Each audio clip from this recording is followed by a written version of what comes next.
In the near future, food shortage and climate change put Earth through an extinction-level event. Riots and protests take over the streets, and eventually humanity reaches its breaking point in 2242. A fleet of 42 ships known as the Ark will take 300,000 survivors to another planet, which has been named New Earth, in another solar system several light years away. 19 billion people are left behind to die on Earth. Noah isn't one of the chosen ones, but his pregnant girlfriend Haley is, so they make a plan to board the last ship together. However, the guards quickly separate them, and Haley is dragged inside while the desperate crowd pushes down the fence and the guards have to open fire on the ship.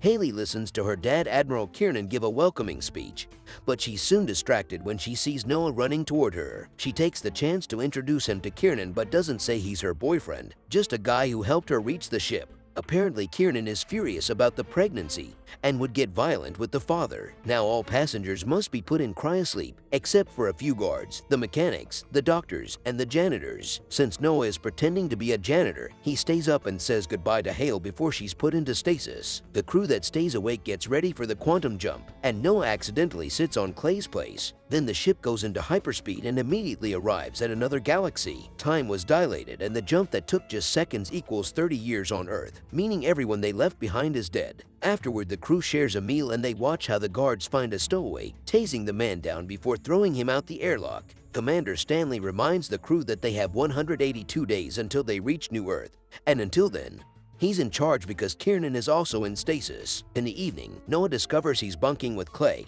who isn't interested in being friends with him. The next morning, Noah visits Haley to talk to her while she sleeps, but he's interrupted by a hologram from Clay who reminds him to get to work. Days begin to pass and janitors like Noah have to work hard to keep everything clean while the rest of the crew just hangs out and plays cards. However, nobody ever notices that something is in the shadows keeping an eye on everything. One evening, Noah sees Clay and another crew member sneak around with mysterious containers. Sometime later, the ship's alarm sends out an alert that someone tried to access the reactor, which only the Admiral has access to. A furious Stanley goes to check the reactor room and is startled by a weird sound in the ceiling.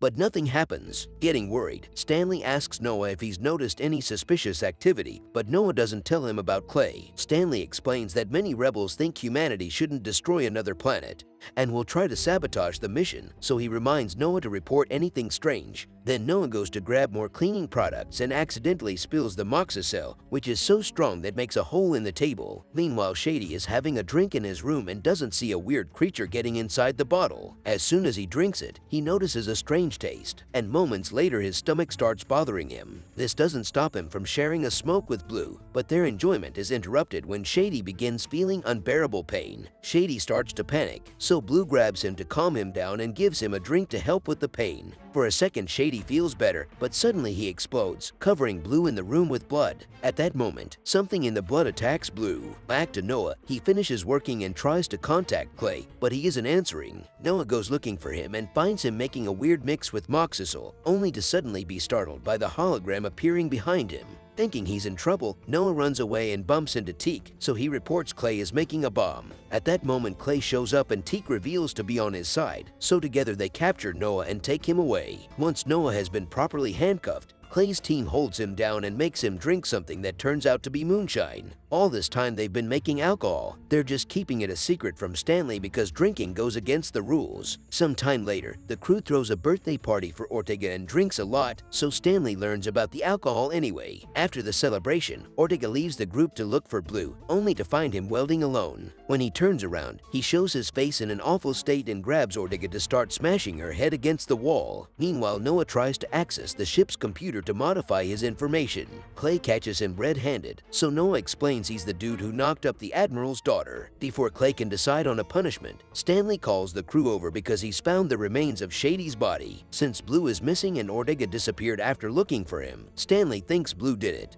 but Clay is skeptical. The crew then begins searching the ship to find the missing people, and Noah notices Teak staring at the reactor for too long. At that moment, Clay announces he's found Ortega dead on the ground. The others keep looking and Noah eventually finds Blue, who is welding the door to the Admiral's quarters. Noah alerts the rest of the crew and they immediately come over with weapons, but Clay tries to reason with Blue first. Unfortunately, words do nothing and Blue jumps on Shu, killing him in seconds. The rest of the crew quickly opens fire and kills Blue too. Afterward, they take the bodies to the infirmary so Susan can perform an autopsy while Stanley locks the rest of the crew in their rooms. Susan notices that something is dissolving Blue from the inside out before she starts collecting samples, which look pretty nasty, and the computer can't recognize them. Then she reaches into Blue's body, only to find some black goo but not a single organ. Meanwhile, Teak finally manages to find the security footage of Shady's death. After Stanley sees what happened, he unlocks Clay's room and the group goes to see Susan, who explains a parasite ate all of Blue's organs and then controlled his body. Now that parasite is loose on the ship. She also made a head count to make sure nobody was missing, and she discovered that Noah is a stowaway. Stanley gets furious, but Clay defends Noah, so in the end Stanley just hits him as punishment. Then the team reaches a conclusion. The parasite must have been brought aboard by someone who wants to sabotage the project. Clay wants to wake up the Admiral, but Stanley refuses and points out nobody has access to his room. Then he decides it's time to throw Noah out for being a stowaway, but before they can leave, Teak notices the bodies are missing. Suddenly, a zombified version of the bodies attacks the group. Ortega tackles Noah while Shu goes after Teak, who keeps shooting his weapon to no avail. Blue pushes Susan and Clay while Shu knocks Teak down, and Stanley takes over shooting at him. But his bullets do nothing either, and Shu reaches out to kill him with his fist. Ortega is about to kill Noah too, but Susan manages to grab a weapon and start shooting, keeping the attackers back to give the group the chance to escape. What's your name, man? Great name. My name is Darryl. You're next. Alright, now what is wrong with me? It's not that bad. No, you're not the worst. Okay, so exactly what is wrong with you? Do you want me to tell you something you don't understand? No, I don't. See, the first thing I noticed was that I hadn't even gotten to a meeting, and I was still on the phone the whole time. They come across Lincoln, who quickly joins them at the same time a zombie attacks. They shoot the creature down, but another one grabs Teak and drags him away into the fog. Clay rushes in to rescue his friend, and the others open fire to cover him, allowing both men to return safely. Afterward, Lincoln suggests using the escape pods, but since they aren't near New Earth, the group prefers to go to the security bay without him. Soon Lincoln reaches a pod and manages to launch it, but as it leaves the ship, it's revealed a zombie has followed him and immediately kills him. Back to Clay's group. They get to the security bay as Stanley shows up to grab Clay and try to kill him with his new mutated tongue. But Noah comes out and shoots Stanley down before running with Clay into the security bay, where they lock the door. For the next few hours, the zombies keep on pounding on the door and most of the team is ready to give up.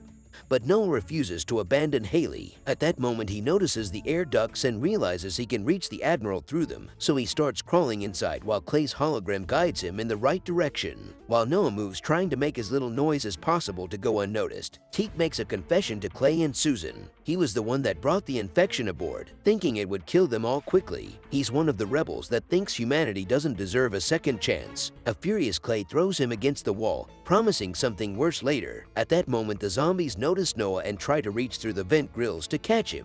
But Noah kicks the hands away and keeps going until he finally reaches the room with the Admiral. He doesn't have access to the computer, so he just forces the cryo chamber open with a crowbar. The team tells Kiernan everything and proceeds to interrogate Teak, who explains humans brought the parasite back. Kiernan proceeds to wake up his whole team and realizes Noah is the one who knocked Haley up, so he promises to deal with him later. Once the team is properly armed, they go down the corridor, where the zombies are still trying to break down the door to the security bay. A few of them turn around to attack the team, but the others finally open the door and attack Clay's group. A shootout ensues, and little by little, they begin bringing the horde down. But soon the zombies learn how to dodge the shots and attack the crew directly. Now everyone begins fighting hand to hand, and Blue chases Noah while a few zombies reach Teak to kill him. As both sides of the fight lose people, Blue corners Noah in the supply room and begins beating him up. Noah tries to defend himself, but Blue tackles him to the ground. When Blue is about to kill him, Noah manages to reach the Moxa cell and throws it at Blue, finally killing him for good by disintegrating him. Afterward, Noah returns to the corridor to see his team has lost his fight. Kiernan says a few final words for Haley and activates an explosive, blowing up all the zombies. Noah, Clay, and Susan think it's finally over, but at that moment the remaining zombie body parts start to reconnect. The trio runs away to retrieve the moonshine while the zombie parts come together to form a giant mutant that uses Kiernan's hand to open the door to the reactor core. Suddenly, the ship starts shaking and the computer voice announces the time to reach New Earth is going down by the second, which means the zombie is overheating the reactor. This has been the parasite's goal since the beginning. That's why Blue had been trying to reach the Admiral at the beginning. It wants to reach New Earth and kill all remaining humans. After using the moonshine to build a new kind of flamethrower, the trio goes out and starts burning down zombies. The horde has grown rapidly in numbers because they've started to infect passengers too, wanting as many as possible to help with the reactor. The trio burns down as many zombies as they can, but there are too many of them. So Clay tells Noah to find Haley and escape in a pod while he and Susan cover it. Noah runs and hides from a few zombies before reaching the cryo room, where he immediately wakes up Haley and gives her a weapon. The couple then reunites with Clay and Susan, and together they try to reach the escape pod, but at that moment the giant zombie mutant shows up and kills Susan. A furious Clay tries to burn the monster down, but unfortunately the creature brings him down to the countdown to reach New Earth has reached 15 days, so the couple rushes to escape. A few zombies try to attack them, but they quickly bring them down and keep going once they reach the escape pod. Haley gets inside while Noah goes to start the launch sequence. At that moment the giant zombie shows up, so Noah hits him with the moonshine thrower before shooting directly at the fire suppression unit to trigger the fog again. Even with difficult visibility, the creature manages to hit Noah, but luckily he lands next to the computer. After initiating the launch sequence, Noah comes out and shoots the zombie with all the moonshine he has left, which manages to burn down all the mutations until there's only the parasite left. Afterward, Noah rushes to join Haley in the pod as they get a message from Clay, who says goodbye as he expels the pod from the ship. Then he starts the ship's self-destruct sequence to bring down all the zombies and the parasite in one huge explosion. Moments later, Noah and Haley reach New Earth and immediately find a child, who turns out to be infected. As the kid comes after them, they also see a giant monster in the distance, so the couple gets ready to keep on fighting.